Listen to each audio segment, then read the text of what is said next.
Et bonjour à tous, bienvenue dans cette première vidéo qui va être la toute première vidéo inspiration de Maison Fauve. Ça fait un moment que j'ai très envie de vous raconter sur chaque collection les sources d'inspiration, l'univers que j'ai souhaité créer et vous parler des modèles.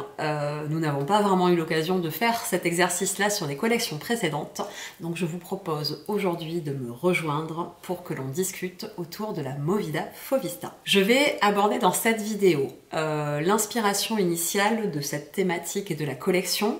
Je vais vous parler de tout ce qui a motivé les choix des coloris et l'univers global du shooting. On va parler également des modèles à proprement parler, je vais un peu vous les détailler et vous aurez plein d'images qui vont vous montrer les sources d'inspiration qui en sont arrivées à créer les vêtements. Vous verrez, c'est parfois il faut aller chercher l'inspiration et faire le lien avec le vêtement et c'est assez ténu quand même hein, comme interaction entre les deux. On parlera un peu des tissus aussi, de nos très jolis jacquards. C'est parti, on va commencer par le travail sur l'inspiration. La collection s'appelle la Movida Fauvista. La Movida, c'est un mouvement qui est né à Madrid. Au début des années 80, c'était un mouvement qui, au départ, était vraiment dans la contre-culture, qui se rapportait beaucoup au mouvement punk qu'on pouvait retrouver, notamment au Royaume-Uni, avec une envie de complètement casser les codes. L'Espagne sortait du franquisme et de régimes hautement répressifs. Donc la jeunesse espagnole avait vraiment besoin de s'exprimer fort et de s'exprimer dans la radicalité. Il y avait des mouvements ensuite qui ont glissé et qui sont vraiment venus des mouvements de pop culture en fait. Je vais essayer de vous détailler un peu ça. Je suis pas une experte en mouvement Movida, mais en tout cas je suis allée glaner plusieurs inspirations et je vais vous les détailler. L'inspiration première, c'était d'aller chercher cette idée de punk, de radicalité que l'on va ramener à la couture. Ça, c'est quelque chose que Vivienne Westwood a extrêmement bien fait. Vivienne Westwood est vraiment à l'initiative des mouvements punk au Royaume-Uni et elle a su conjuguer dans son travail cette approche hautement radicale avec une envie de témoigner, de porter des messages parfois extrêmement tranchés et en même temps de ramener ça dans l'univers de la couture. Donc je trouvais ça extrêmement inspirant et intéressant. Et on retombe du coup sur cette énergie très punk de la Movida. L'autre chose aussi qui a émergé, enfin la personne qui a émergé au sein de ce mouvement et qui l'a beaucoup porté surtout dans ses débuts, c'était Pedro Almodóvar qui est l'égérie de cette collection, on va pas se mentir. Donc le cinéma de Pedro Almodóvar a su appuyer sur tous les points qui faisaient mal. L'homosexualité, le féminisme, la radicalité, les rapports humains parfois très compliqués. Tout ça était baigné d'images ultra fortes, ultra punchy. Toutes ces femmes et même les hommes qui sont dans ces films qui ont une part de féminité plus ou moins assumée selon les personnages, tous expriment quelque chose qui parle fort, qui parle vite, qui est assez nerveux. Et j'aime aussi beaucoup la manière dont il a évolué au fur et à mesure des années et des décennies. Qui dit Almodóvar dit les femmes d'Almodóvar, donc les égéries. Parmi les égéries d'Almodóvar qui m'ont beaucoup inspiré, il y a Penélope Cruz, qui a fait des apparitions et disparitions successives dans son œuvre en fait. Hein. C'est pas forcément un fil conducteur, Penélope Cruz dans le travail d'Almodóvar, mais je trouve que plus le temps passe et plus il la sublime et par ailleurs je la trouve sublime aussi. Je trouvais qu'elle incarnait bien cette féminité-là, une féminité qui s'assume beaucoup. L'autre égérie des débuts d'Almodóvar, c'est Victoria Abril, donc qui était vraiment la jeune femme tout à la fois plus polissée et dont j'ai le sentiment qu'il a adoré la bousculer en fait. Et ça aussi je trouvais ça intéressant, se dire que on adresse une femme un peu chic, très urbaine, hein. C'est à Madrid que ça se passe cette histoire-là au départ, et qu'en même temps on va complètement la mettre sans dessus-dessous. Je trouvais ça chouette.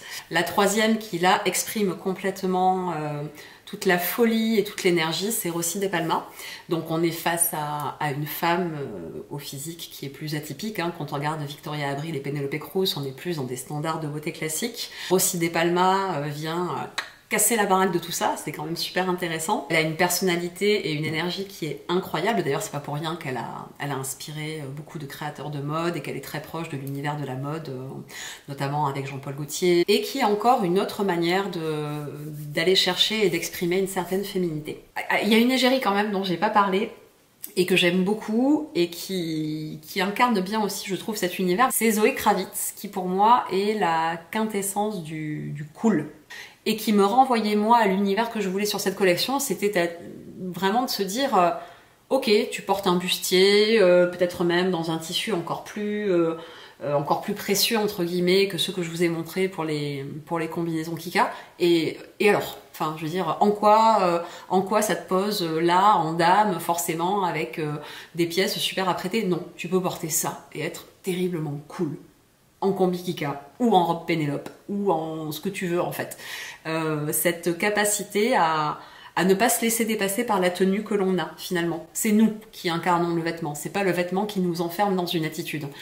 Et ça, je trouvais ça très, très Movida Fovista en l'occurrence, comme expression de soi dans le vêtement. Je me suis penchée dans la Movida, j'ai découvert différents artistes qui évoluaient pendant cette période-là. Il y avait des groupes de musique, alors j'en connais pas beaucoup, et puis je vais être très honnête avec vous, c'est pas vraiment la musique qui me parle le plus, cette musique-là. Mais on peut noter, c'est un groupe qui était très présent dans la pop culture des années 80, début 90, c'était le groupe Mécano, qui a fait partie du mouvement de la Movida madrilène.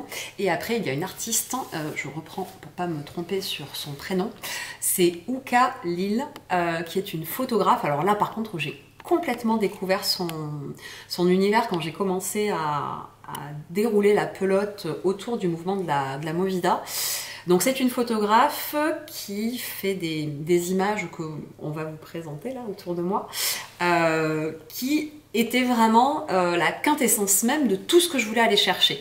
C'est-à-dire une certaine part d'étrangeté dans les situations mises en scène. On a des images bien faites, extrêmement bien cadrées, quelque chose de très architecturé dans la disposition des personnages, et surtout une gamme de couleurs qui étaient des couleurs ultra franches. C'est du gros color block.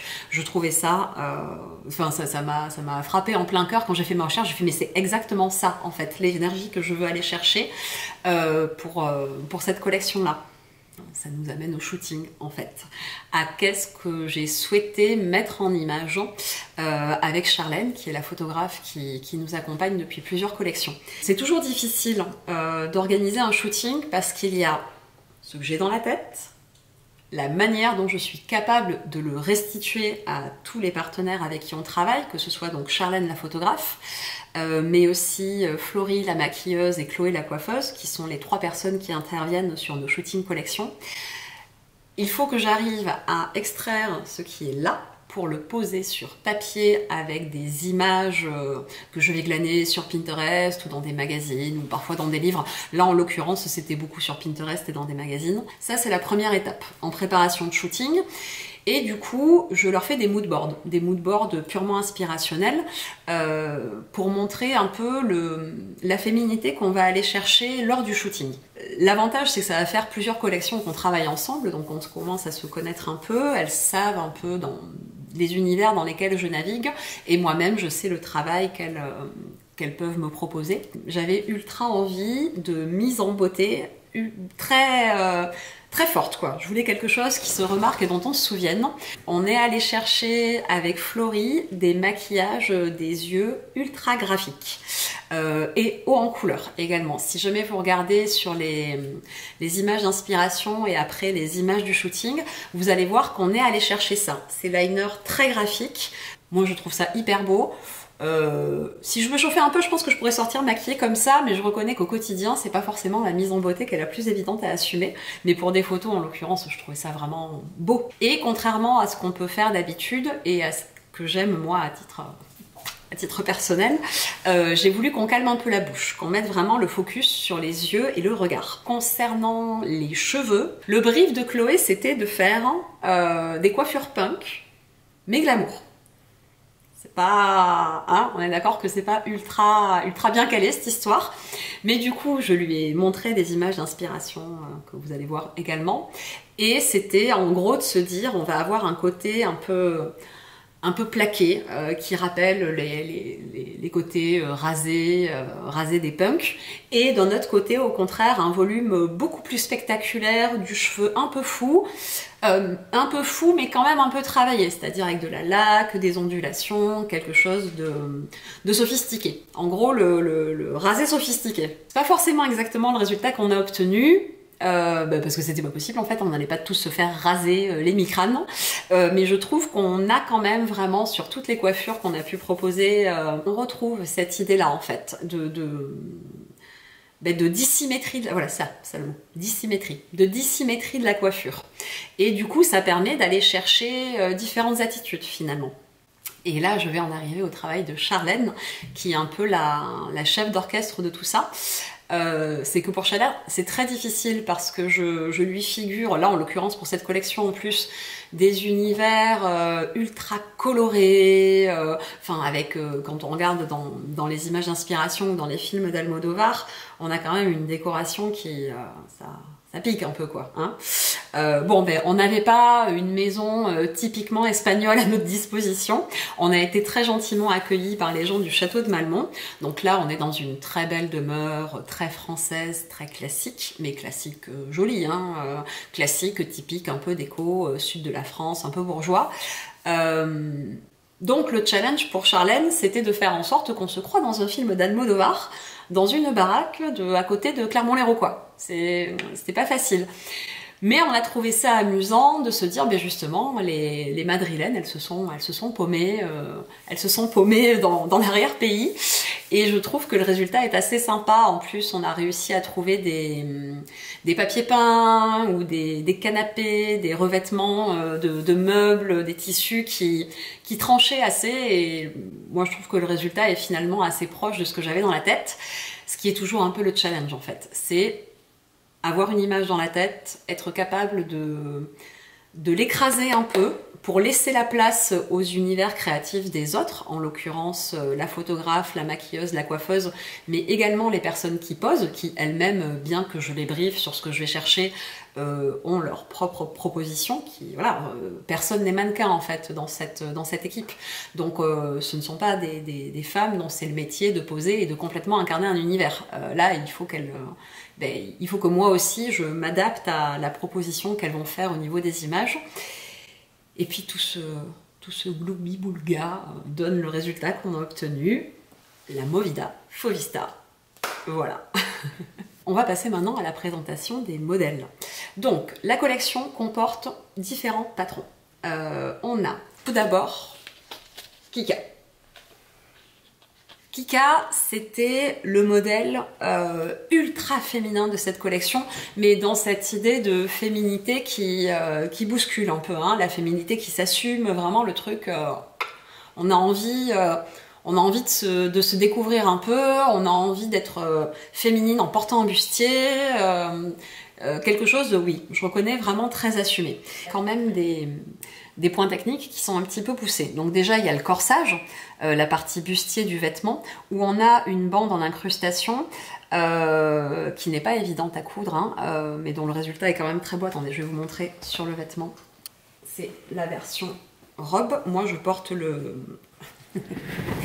la version combi short. Et ça, c'est la version robe ici. Alors, il faut savoir que les bretelles, on peut les mettre ou pas sur la robe ou sur la combi. Hein. C'est indifférent, il n'y a aucun souci. Ça, c'est le fameux montage en incrustation devant dont je vous parle. Hop, avec la difficulté de faire coïncider ce milieu avec ce milieu. Et que les angles soient nickel. Le bustier est entièrement doublé. Et il est thermocollé à l'intérieur et la bande extérieure aussi. C'est ce qui permet d'avoir de la tenue sans pour autant aller chercher des baleines ou des détails de construction un peu trop compliqués. L'arrière est élastiqué pour le confort. Et le dos du vêtement monte suffisamment haut pour pouvoir porter un soutien-gorge si on le souhaite.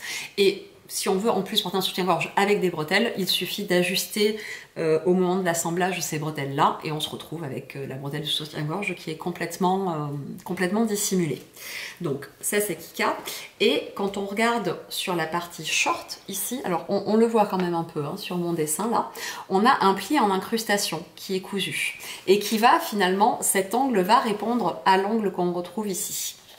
Vous pouvez retrouver tout ça sur la vidéo de montage du patron et également sur les schémas techniques qui vous sont proposés sur les fiches produits. Kika, vraiment, l'inspiration, l'envie vraiment que j'avais, c'était ce bustier. Voilà, cette construction de bustier que je ne voulais pas trop compliquer, mais dont j'estime que vraiment on est dans une présentation du vêtement, déjà qui est très à la mode entre guillemets, hein, c'est-à-dire que là ça fait bien 2 saisons qu'on voit la lingerie qui s'expose, des brassières, enfin vraiment des pièces de dessous qui passent par-dessus. Bon, nous on n'est pas allé chercher si loin dans le dessus-dessous, mais on retrouve cet esprit lingerie et en même temps sans volant, sans dentelle, enfin quelque chose d'assez sobre finalement quand on regarde le vêtement. C'est sobre et ça va droit au but, cette histoire. Donc ça, c'était pour Kika. Je vais vous parler de Paola.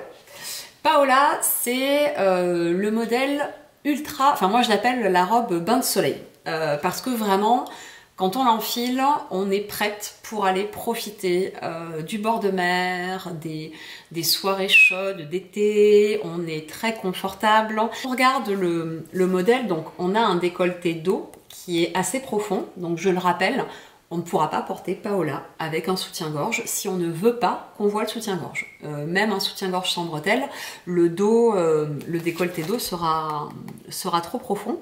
Après, c'est un modèle qu'on peut tout à fait porter et agrémenter avec un débardeur, je sais pas, les débardeurs en maille, en coton côtelé ou en jersey, blanc, enfin voilà, dans des couleurs un peu dépouillées, et venir mettre sa robe par-dessus. La deuxième option, c'est aussi de la porter sur son maillot, en fait. Hein. On l'enfile pour aller à la plage, et puis le soir, hop, on la réenfile, on va prendre un verre en terrasse, on met son petit blouson. Je pense qu'on sait très bien de quel blouson je veux parler. Ou un petit gilet, ou un sweat, ou ce que vous voulez. Et je vais vous montrer quelque chose de particulier sur Paola. C'est la construction... Donc, je vous remontre le détail du dos, comme ceci. Le devant. Et là, je pense qu'on doit bien le voir sur ce modèle-là. Paola, elle est construite avec un empiècement sur le côté du buste, ici. Et l'idée de cet empiècement, c'est de permettre au vêtement de tout à la fois venir vous plaquer au niveau de la poitrine et au niveau du dos, pour que le décolleté dos soit proche de votre corps, qu'il ne soit pas trop éloigné. Et après, la ligne s'évase en fait. Et c'est tout ce travail de découpe, d'empiècement et tous les ajustements qu'on a fait au niveau du dos qui donne vraiment ce tombé très particulier qui va s'appuyer sur le haut du corps et qui va s'évaser ensuite pour une allure extrêmement dansante et féminine. Voilà, ça c'était le modèle Paola. Ensuite, on a le patron Pilar. Pilar, je vous en ai beaucoup parlé. C'est surtout vous qui m'en avez beaucoup parlé en fait, parce que de toute évidence, lui, vous l'aimez vraiment beaucoup, beaucoup. Et comme je vous comprends, parce que je l'aime vraiment beaucoup, beaucoup aussi. L'inspiration de Pilar, alors, je voulais un blouson en jean pour Maison Fauve. Voilà, je trouve que ça fait partie des pièces incontournables du dressing. Un joli blouson en jean, ou en jean, en gabardine, en velours, en ce qui vous fait plaisir, un blouson quoi. Un petit blouson boutonné avec un petit col, avec tous les codes du blouson en jean en fait. L'idée c'était d'aller chercher quelque chose qui soit plus femme fauve en fait quoi, qui nous incarne un peu plus. Du coup, la dame elle a des tocs en fait, elle a des manies de modélisme et ça, je crois qu'on peut dire que ça fait partie de mes manies de modélisme, ce travail de pince piquée sur l'endroit en rayon de soleil. Et ça m'a paru évident. Je feuilletais un magazine et je suis tombée sur une publication qui montrait une robe en cuir Schiaparelli. Donc Schiaparelli est une marque de haute couture qui a la particularité d'être extrêmement chargée, avec beaucoup de détails, et que je trouve super intéressante. Donc je me penche sur le sujet, et je vois donc cette robe en cuir qui faisait comme un blouson de motard façon robe, avec tout un tas de découpes et de détails, et notamment un travail de pince qui venait sur le plastron. Bon, après tout en bijouté, tout ça. C'est ça en fait. C'est ça que je fais déjà, que j'ai fait sur Zénith, que j'ai fait sur Eclipse, que j'ai fait sur Hussard. Ben c'est ça qu'il faut aller chercher pour ce blouson-là. Et quand on regarde ici à l'envers, les pinces en fait sont tracées comme une pince classique. Donc ça c'était le premier détail vraiment remarquable sur Pilar. Et le deuxième, hop, c'est le travail du pli creux. Hein. Ça c'est pareil, les dos travaillés, c'est quelque chose que vous pouvez retrouver chez beaucoup de patrons Maison Fauve. Dos avec le pli également qu'on retrouve chez Violette, la robe leaf qui est portefeuille dans le dos. Enfin, j'aime bien l'idée de travailler les dos. Évidemment, je suis pas la seule à avoir cette formidable idée-là, mais en tout cas, c'est quelque chose de récurrent dans la proposition que je fais avec Maison Fauve.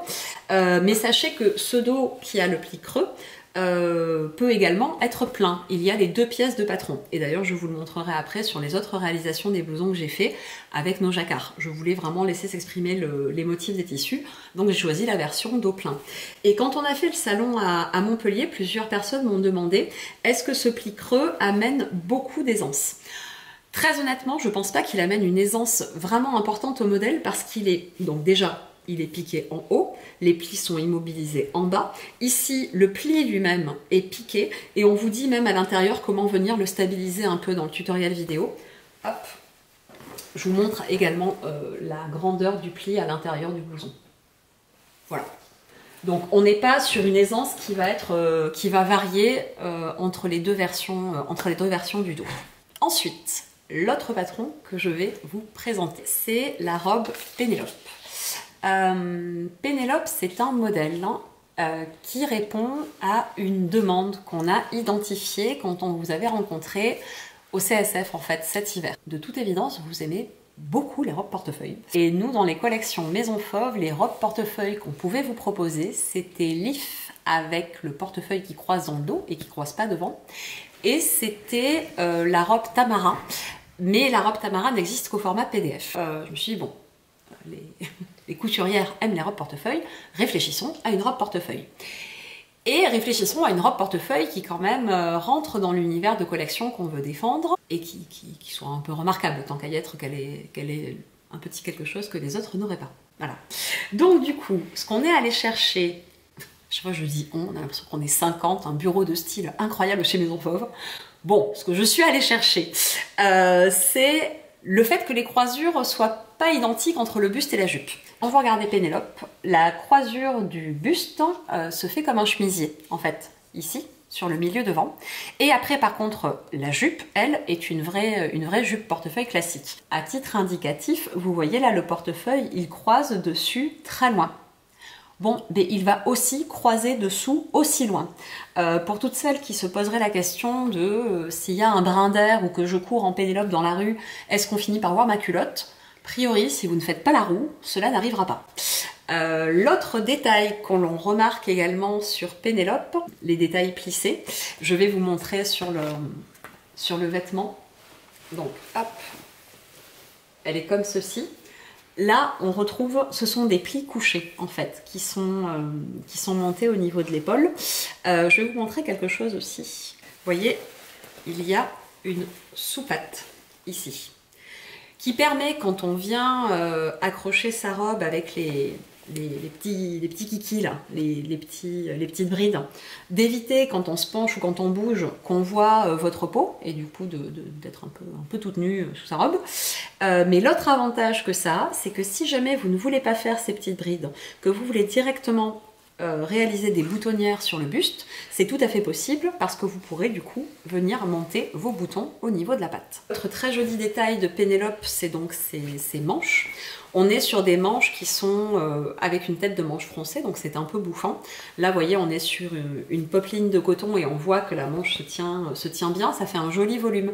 Si jamais vous faites le choix d'un tissu plus lourd ou plus mou, la manche va vraiment venir un peu comme sur le dessin, plus dégouliner autour de votre bras, mais tout en gardant un joli mouvement comme ceci sur le côté. Pénélope, si vous le souhaitez, vous pouvez également la décliner en jupe portefeuille, que vous pourrez par exemple porter avec un petit caraco Paola, ce sera du meilleur effet. Vous pouvez également ne travailler que le buste de Pénélope pour faire un chemisier. On vous explique dans la brochure comment rallonger un peu les pièces buste pour obtenir ce résultat. Et là, pour l'instant, on n'a pas encore eu le temps, mais on va s'occuper de vous faire la vidéo tutoriel qui vous résume ça. Sachant que le montage du buste, que vous fassiez un chemisier ou que vous fassiez la robe en entier, est absolument identique. Hein. Vous pouvez déjà vous lancer dans l'histoire sans qu'on ait édité cette vidéo, ne vous inquiétez pas. Et pour terminer, je vais vous présenter le petit patron qui se coud très vite, hein, qui est tout mignon et qui fait vraiment partie, pareil, d'une attention portée à vos demandes en fait.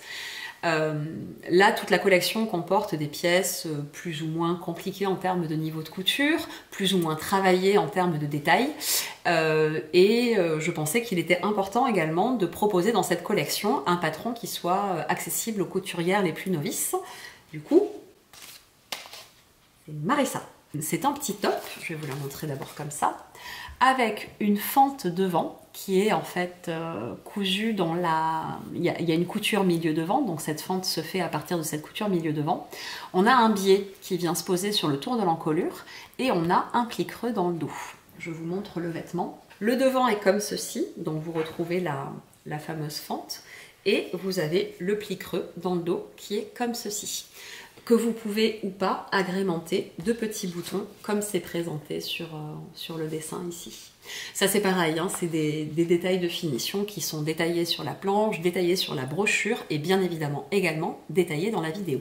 Il n'y a rien de plus compliqué que de créer des petits patrons comme celui-là, c'est-à-dire un modèle qui soit à la fois accessible à beaucoup de couturières, qui soit quand même mignon, hein. Il ne s'agit pas de prendre deux rectangles, de faire 4 coutures et d'enfiler ça. Il faut qu'il y ait quand même un travail au niveau de la coupe et du style, et tout à la fois que ça sorte un peu des propositions qui ont déjà été faites, parce que c'est pas intéressant de refaire le même modèle que ce qui existe déjà. Ce qui était important, c'était d'aller chercher le petit détail, donc vous l'aurez compris, ce petit détail, c'est le pli creux qu'on retrouve dans le dos.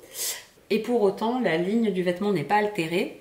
Marissa, il est un peu, hein, si vous regardez les photos, mais il n'est pas tout droit. Il est quand même un peu appuyé sur le côté, contrairement à notre autre top débutant, le top Palma, qui a aussi un travail de pli plat, de pli couché sur le dos, qui est beaucoup plus droit, beaucoup plus boxy. Là, Marissa est un peu plus appuyé et plus long pour que vous puissiez facilement le rentrer dans un short ou dans un pantalon ou dans une jupe Pénélope, tout ça quoi. Voilà. C'était la revue des patrons de cette nouvelle collection. Je vais vous parler un peu des tissus que l'on vous a proposés. Donc, si vous regardez les photos du shooting, vous pourrez voir que déjà, j'ai voulu présenter les patrons dans des matières et surtout des tissus qui ne laissent pas de place à l'approximation quant à la manière dont on allait envisager la coupe. Elle était compliquée cette phrase. L'idée c'était de se dire, je veux des tissus unis, avec très peu de détails dans la trame ou quoi que ce soit, pour qu'on voit bien les détails de découpe du patron. Bon, je dis ça et en même temps, voilà, il y a aussi des petits pois parce que l'Espagne, donc forcément une envie de quelque chose qui symbolise bien cet univers-là, l'univers un peu flamenco, les pois sur des fonds pleins. Mais c'est le seul imprimé, je pense, qu'on peut retrouver sur le shooting qu'on a fait avec Charlène et les filles. Quand on regarde les images, ça parle tout seul en fait. On voit bien cette envie de color block monochrome, couleur forte. Mais par ailleurs, je voulais apporter des tissus qu'on n'a pas trop l'habitude de trouver, qui changent de ce qu'on peut voir d'habitude à la vente au mètre, quoi. Et c'était nos jacquards. Donc je vais vous les présenter tous les deux. Là, vous les avez ici. Je vais commencer par le Galina. Donc gallina, ça veut dire poule en espagnol. On est allé chercher ça hyper loin. On est sur un motif pied de coq. Et la particularité de ce motif, donc le pied de coq, ou le pied de poule en plus petit, c'est un motif ultra graphique qui existe depuis longtemps dans la mode et la couture. C'est comme le léopard, c'est comme certains motifs, enfin, c'est une répétition sans fin en fait. On n'a pas inventé la roue en vous proposant cette année du pied de coq, mais par contre ce qui était intéressant sur le tissu que nous a proposé notre tisseur lyonnais, c'était ces incursions de petits triangles vert mentalo, que je trouvais ultra rafraîchissants. Voilà. Mais qui également était un petit clin d'œil à ces envies de couleurs un peu plus vives. On est sur un tissu qui est... Alors là, ça va être difficile de vous le montrer, mais on a fait une vidéo sur le site qui vous montre plus en détail les tissus quand même. Où on vous montre bien le détail. L'envers est comme ceci, donc on est sur un tissage jacquard. Et c'est une matière qui est très souple, assez légère, très douce, qui se travaille très facilement quand on le coud, si on fait abstraction de la nécessité de faire des raccords. Et ce que je vous expliquais tout à l'heure, c'est-à-dire que sur cette version-là et sur l'autre jacquard, j'ai choisi de faire le dos de pilar en plein pour éviter de casser, vous voyez, de casser la géométrie. Et en même temps, je me regarde comme ça, je me dis que ça aurait été joli aussi. Bon, peu importe. On voit bien le motif qui s'exprime. Je vous remontre ici quand même. Hop, le détail des pinces, qu'on voit bien du coup parce que ça vient casser les lignes. Donc ça, c'est notre jacquard Gallina qui, sous ses dehors de motifs un peu classiques, est en fait complètement punk. Vous voyez ce que je veux dire? Et après, l'autre tissu qui est très différent du coup, c'est le jacquard Zélige. Pourquoi Zélige? Je pense que ça, on comprend à peu près hein, cette idée de mosaïque. Là, on est sur des couleurs qui sont plus atténuées. Du prune, du bleu jean, du bleu ciel, de l'écru. Là, je vais pas vous mentir, quand je l'ai vu, pareil, c'est notre tisseur lyonnais qui nous propose ce tissu-là. Dans ma tête, ça fait BAM! Isabelle Marant, direct. J'ai fait oh mon Dieu, c'est ça. Je sais pas, enfin, vous allez voir, on va vous mettre des images d'inspiration. Moi, quand je l'ai vu, je me suis dit, c'est tout à fait ce style de pièce-là. Un peu folk, le folk américain, quelque chose qui tient un peu, vous savez, de ces couvertures en patchwork. Et d'ailleurs, il y a plein de marques maintenant qui font des vestes comme ça, des vestes upcyclées avec des couvertures qu'on dirait sorties tout droit du lit des gamines de la petite maison à la prairie. Vous voyez, le truc que Caroline, elle a passé des heures et des heures à assembler à la main. Bon, là, on n'a rien à assembler à la main du tout, c'est fait pour nous. Et ça donne ce tissu-là, du coup. Donc, on n'est pas tout à fait dans ni la Movida, ni Madrid, mais c'est pas grave, il est trop beau, en fait. Donc, pour moi, ça se suffisait tout seul. Le tissu était beau, il avait un petit côté décalé, super mode qui me plaisait, donc il est là. C'est un des tissus de la collection des jacquards de Maison Fauve. Et lui, j'ai bien envie de le coudre, peut-être pour faire une jupe Kim, version toute simple, boutonnée devant. Ou faire une combinaison, Sailor, vous savez la salopette, là maintenant on l'a plus en patron pochette, on l'a qu'en PDF, mais je pense qu'une petite salopette short Sailor là-dedans, ce serait très mignon. Ce serait très mignon là-dedans aussi, mais je vais pas vous mentir, il faut raccorder. Il faut pas raccorder, ce sera là en fait, c'est avec ça que ça va se passer. Voilà. J'espère que cette vidéo vous a plu, j'espère que ce tour de collection et ce tour d'univers vous aura mieux fait comprendre la manière dont je travaille chez Maison Fauve et la manière dont sont construites les collections. Si c'est le cas, n'hésitez pas à laisser un message en commentaire en dessous. N'hésitez pas également à vous abonner à notre chaîne YouTube. Cliquez sur la cloche. Cliquez sur la cloche. L'idée, en fait, si vous êtes abonné à notre compte YouTube, c'est que ça va me permettre, enfin, nous, à tous, parce qu'on est nombreux à travailler sur ces montages de vidéos, que ce soit les tutos ou la vidéo qu'on va vous présenter aujourd'hui. On a besoin de savoir que ça vous intéresse, que ce type de contenu, vous l'aimez. Et si vous vous abonnez, on voit que ça génère de l'intérêt pour vous. Donc, s'il vous plaît, abonnez-vous à notre chaîne YouTube. Et enfin, n'hésitez pas à partager cette vidéo, à en parler autour de vous. Et si vous avez d'autres envies ou d'autres types de vidéos que vous souhaitez voir, n'hésitez pas à nous mettre des suggestions en commentaire également. Je vous souhaite une belle journée, peut-être, qui sera sous le signe de la couture ou peut-être pas, je sais pas.